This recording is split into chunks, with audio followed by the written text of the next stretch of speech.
Millennial managers cannot say no.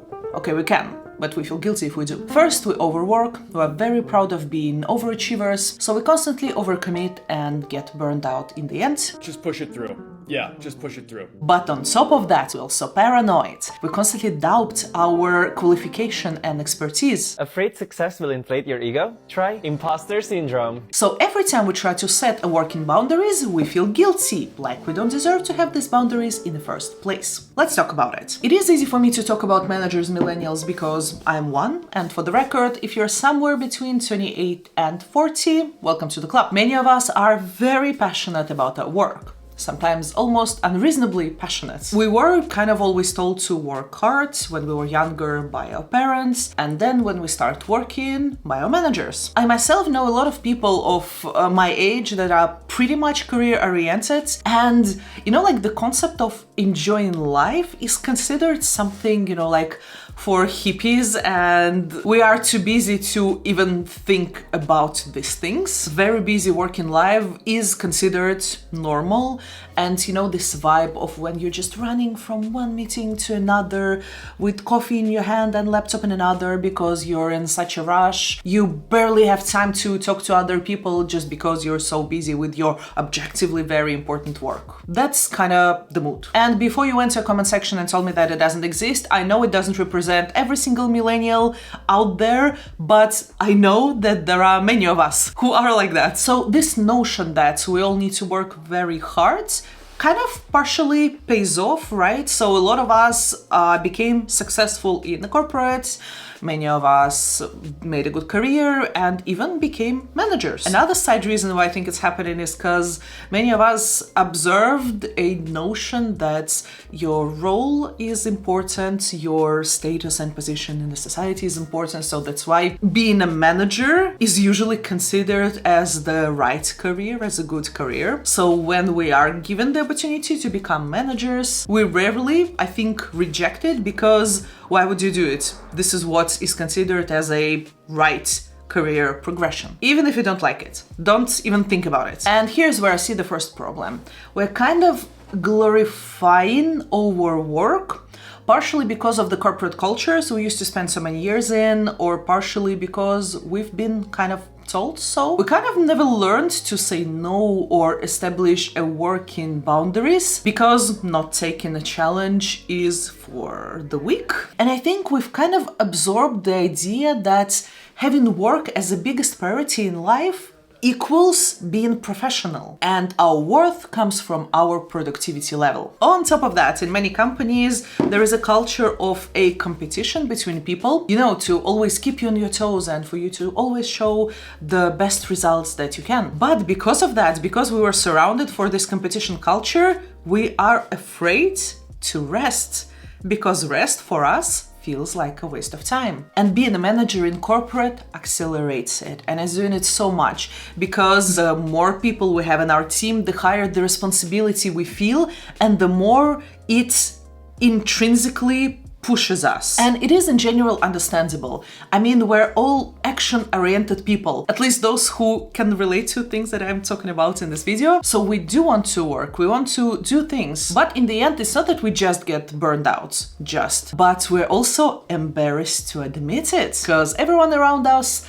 looks down on burned out people because they are weak. And we cannot even consider that a working life can be different. Now, why is this happening? And of course, we cannot attribute it to only one thing, but here are some thoughts. When we started working, many of us were managed and influenced by people who are right now 40, 50, and they can be sometimes more bureaucratic or more strict. Maybe they worked hard and it helped them at their times, and that's why they wanna pass this attitude further. But together with that, they never learned and never been taught to speak about mental health. And because compared to us, they are in a position of authority, if the topic is not discussed, then it doesn't exist. And a lot of conversations about work-life balance just feels a little bit weird and unreasonable to them. So kind of no blame here because they never learned it themselves, but some of them actually manipulate our need of validation pretty hard to squeeze everything out of us at work. Because many millennials do have a stronger need in external validation, especially from the people that matter to us, and this can include people in the authority. And in the end, there are many corporate cultures that were kind of created by these people who are right now 10, 20, 30 years older than us,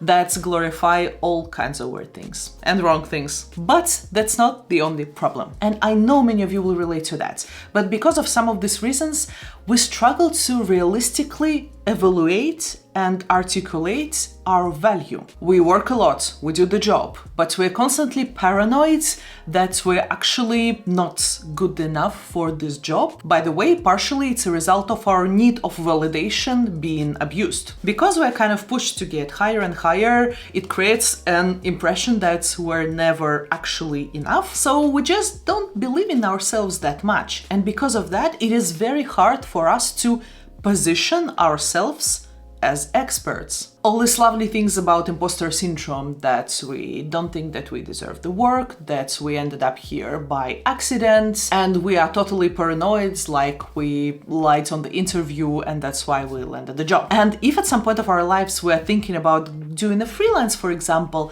it turns into a disaster because we cannot name a price for a service that we want to provide. We cannot confidently and proudly say, yes, I'm an expert, I know how to do this thing, and that's why I charge for that. Because while we are in corporate, it is to a certain extent easier because there were people who hired us for this job.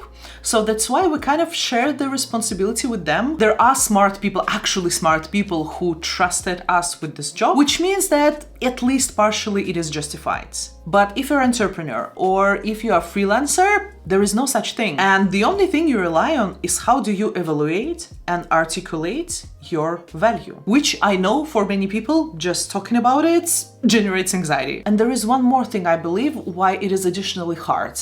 When we work in a corporate, we kind of sometimes tend to absorb the culture that surrounds us to an extent that we totally erase our authenticity and our uniqueness and charisma maybe. So when it comes to us formulating what is unique and cool about us, we struggle tremendously. And because we're managers, when the things like that are getting out of hand, we also take it to our teams. And we're practically becoming this asshole manager that we used to have in the beginning. And we're creating a new generation of future managers that are traumatized by the same thing. Now, what do we do about it? If you can relate to anything I've shared in this video, most likely you're an action-oriented person and it comes with challenges. Here's me in 2017. I got my first managerial job, and the year after that I got my first burnout. And if you talk to me at that time, I looked very happy and busy and energetic and totally refused to acknowledge that the problem exists. And although it is uncomfortable and scary, what helps is to, like, in a way, talk to your paranoidal shame, this feeling, and try to understand it and break it down. Because in the end, if I don't see my value, my expertise, my uniqueness, no one else will. If I won't formulate it, at least for myself, it will never be formulated. It helps to learn that working boundaries are healthy, even if your manager is trying to tell you otherwise. Not all of the corporate rules of the game are worth following, and you need to put yourself first. Because in the end, we do want to work, but we need to learn how to do it sustainably. And ideally, without us feeling like shit because we constantly doubt ourselves or overwork because we are unable to keep the right balance. And if you're like me and work in corporate 9 to 5 for year after year, I made a video about 5 habits that helped me survive corporate for, oh my god, 15 years. So check it out if you like. Thank you so much for watching, and I will see you there.